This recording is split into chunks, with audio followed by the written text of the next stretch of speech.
Hello! Alam natin na mayroong 4 na posibleng blood type, A, B, AB at O. Maraming pagkakataon na ang blood type ng iyong anak ay dapat pareho sa blood type mo o kaya ay pareho sa blood type ng asawa mo. Pero mayroong pagkakataon na ang blood type ng iyong anak ay imposibleng maging pareho sa blood type mo o sa blood type ng iyong asawa. Ano nga ba ang mga posible at imposibleng blood type ng iyong anak?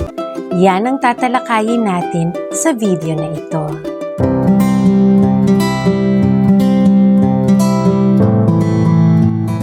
Ang video na ito ay para sa dagdag kaalaman lamang. Hindi ito naglalayong pumalit sa pagkonsulta, pag-examine, pag-diagnose at paggamot ng isang doktor. Magkonsulta sa inyong doktor tungkol sa kalagayan ng inyong anak. Hello!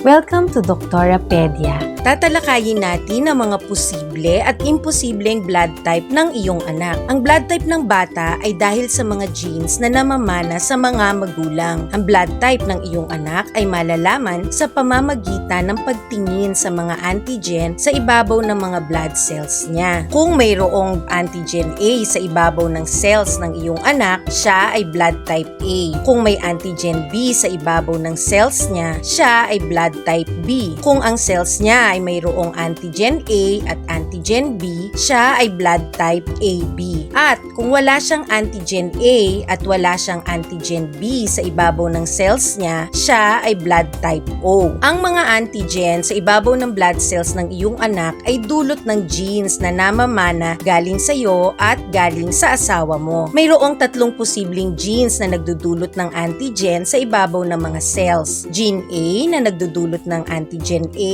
gene B na nagdudulot ng antigen B, at gene O na hindi nagdudulot ng antigen A o antigen B. Lahat ng bata ay mayroong 2 genes para sa blood type. Isa nang galing sa nanay at isa galing sa tatay. Ang blood type ng iyong anak ay depende sa kombinasyon ng mga genes na kanyang namana sa inyong mag-asawa. Kung ang namana niyang gene ay gene O galing sa nanay at gene O galing sa tatay o ang OO na combination, hindi magkakaroon ng antigen A at antigen B sa ibabaw ng kanyang cells. Kaya ang blood type niya ay type O. Kung ang namana niyang gene ay parehong gene A galing sa nanay at sa tatay o ang AA na combination, magkakaroon ng antigen A sa ibabaw ng kanyang cells. Kaya ang blood type niya ay type A.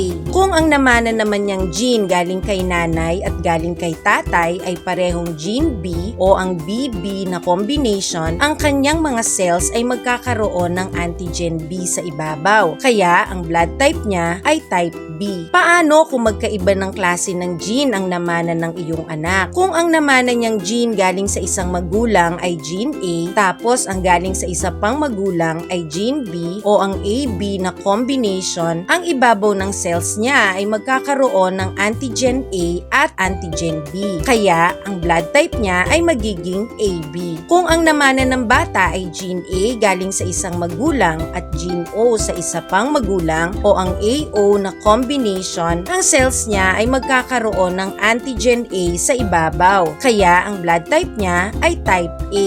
Kung ang namana niya galing sa isang magulang ay gene B, tapos galing sa isang magulang ay gene O ang BO na combination, magkakaroon ng antigen B ang kanyang mga cells. Kaya siya ay magiging type B. Mapapansin na kapag ang blood type ay O, sigurado tayong ang kombinasyon ng genes ay O at O. Kung ang blood type ay AB, sigurado tayong ang combination ng genes ay A at B. Pero kung ang blood type ay A, ang genes ay maaaring parehong A o AA, pero pwede rin na ang combination ng genes ay AO. Dahil ang dalawang kombinasyon na ito ay parehong magbibigay ng antigen A sa ibabaw ng cells. Ganoon din kapag ang blood type ay B, ang combination ng genes ay pwedeng BB o pwede ring BO. Bagamat kayang malaman ang blood type base sa antigen sa ibabaw ng blood cells, hindi natin alam kung anong eksaktong combination ng genes ang meron kapag ang blood type ay A o ang blood type ay B. Pero sa blood type O at blood type AB, sigurado tayo sa combination ng genes. So, ano ang magiging posibleng blood type ng iyong anak. Ang anak mo ay magmamana ng isang blood type gene galing sa'yo at isang blood type gene galing sa iyong asawa. Hindi pwede na ang dalawang gene ay galing sa isa lang na magulang. Laging tig-isa lang na gene ang pwedeng ipamana ng bawat magulang. Magbibigay tayo ng halimbawa. Ito ay interesanteng halimbawa dahil ito ay isang pagkakataon na ang blood type ng mga anak ay imposibleng maging pareho sa blood type ng mga magulang. Halimbawa, ikaw ay blood type AB. Sigurado tayo na ang kombinasyon ng iyong genes ay gene A at gene B. Kaya, dalawa ang posibleng genes na maaari mong ipamana sa iyong anak. Pwede niyang mamana ang gene A at pwede rin naman na mamana niya ang gene B. Wala kang gene O na pwedeng ipamana sa kanya. Kung ang iyong asawa ay blood type O, sigurado na OO ang combination ng genes niya. Wala nang iba. Ibig sabihin, meron siyang dalawang gene O. Kaya, kaya lang niyang ipamana sa kanyang anak ay gene O. Wala siyang gene A o gene B na pwedeng ipamana. Kaya, ang posibleng kombinasyon ng genes ng inyong anak ay AO at BO lamang. Kaya, ang blood type ng inyong mga anak ay pwedeng type A o type B lamang. Ano ang mga imposibleng blood type ng inyong anak? Imposible kayong magkaanak na may blood type O. Kasi para magka-blood type O, dapat ay dalawa ang gene O ng bata. Bagamat ang asawa mo ay may gene O na pwedeng ibigay sa inyong anak, ikaw, wala ka namang gene O na pwedeng ipamana. Kaya, imposibleng magkaroon ng OO na combination ang inyong anak. At imposible rin kayo ay magkaanak na blood type AB. Dahil para magka-blood type na AB, dapat ay may gene A at gene B ang bata. Kaso, wala namang maipamamana na gene A o gene B ang iyong asawa. Kaya, imposible kayong magkaanak na may blood type AB. Kaya, baka kayo magtaka. Ikaw, type AB, yung asawa mo, type O. Pero ang anak nyo ay type A o kaya type B. Wala kayong magiging anak na pareho sa blood type nyo. Imposible kayong magkaanak na may blood type AB at blood type O. Ang sunod na halimbawa naman ay isang pagkakataon na lahat ng blood type ay posible sa mga magiging anak. Kung ikaw ay blood type A, sabi natin kanina, ang combination ng iyong genes ay maaring AA o AO. Kung ikaw ay AA, ibig sabihin meron kang dalawang gene A at ang maipapamana mo lang sa iyong anak ay gene A. Kung ikaw ay may AO na combination, ikaw ay may isang gene A at isang gene O. At kahit alin sa dalawang ito ay maaari mong ipamana sa iyong anak. Dahil hindi naman natin malalaman kung ikaw ay AA o AO at ang ating tinatalakay ay ang lahat ng posibilidad na maaring blood type ng iyong magiging anak. Kapag ikaw ay blood type A, iniisip natin na may posibilidad na ikaw ay magpapamana ng gene A at mayroon ding posibilidad na ikaw ay magpapamana ng gene O. Kung ang iyong asawa ay blood type B, ang combination ng kanyang genes ay maaaring BB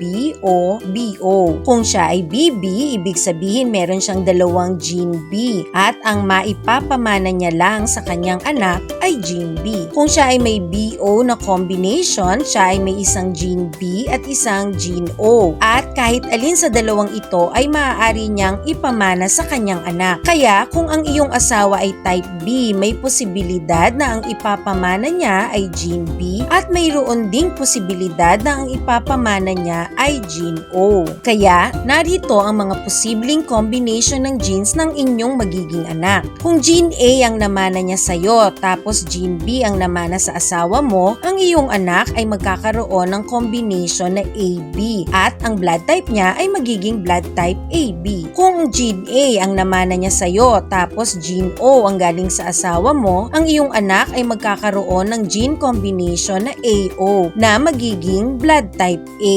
Kung gene O ang namana niya sa'yo tapos gene B ang namana sa asawa mo, ang iyong anak ay magkakaroon ng BO combination na magiging blood type B. Kung gene O ang namana niya sa'yo tapos gene O ang galing sa asawa mo, ang iyong anak ay magkakaroon ng gene combination na OO na magiging blood type O. Kaya, bagamat ang blood type mo ay blood type A at ang iyong asawa ay type B, ang mga posibleng blood type ng inyong magiging mga anak ay type AB, type A, type B, at type O. Lahat ng blood type pwede niyong ipapakita sa inyong anak.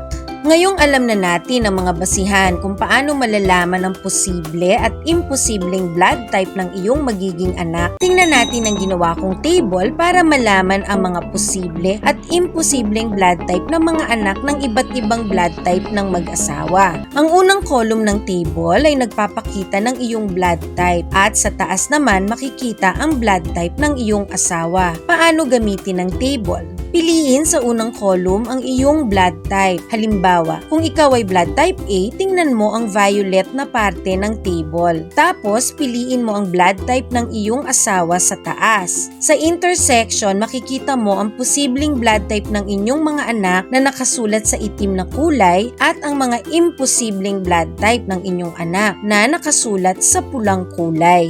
So, kung ikaw ay may blood type A, tapos ang iyong asawa ay blood type A rin, ang mga posibleng blood type ng inyong anak ay A at O. At ang imposibleng blood type ng inyong anak ay B at AB. Kung ang iyong asawa ay blood type B, ang inyong anak ay pwedeng magkaroon ng blood type A, B, AB o O. At walang imposibleng blood type. Kung ang iyong asawa ay may blood type AB, ang inyong anak ay maaaring may blood type A, B o AB. At imposible kayong magkaanak na type O. At kung ang iyong asawa ay type O, ang inyong anak ay pwedeng may blood type A o blood type O. At kayo ay imposibleng magkaanak ng may blood type B o AB.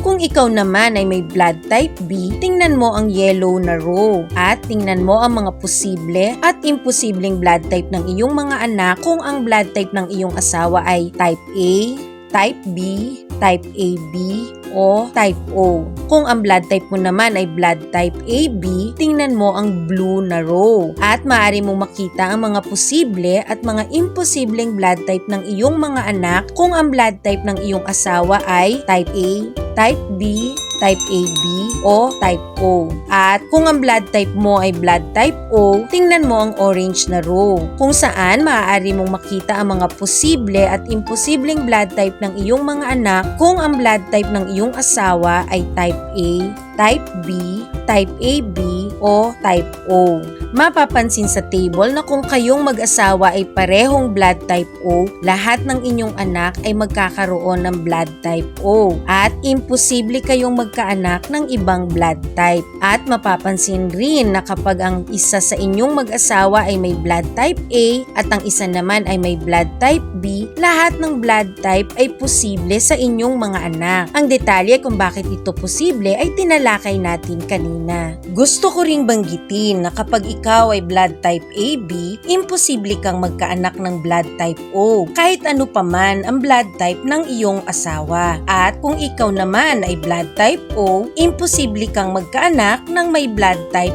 AB, kahit ano pa man ang blood type ng iyong asawa. Para sa iba pang kaalaman gaya ng tamang pag-aalaga sa batang may lagnat at tamang pag-aalaga ng batang may ubot-sipon, panoorin nyo ang mga naunang video ukol dito. Thank you for watching and see you sa next video.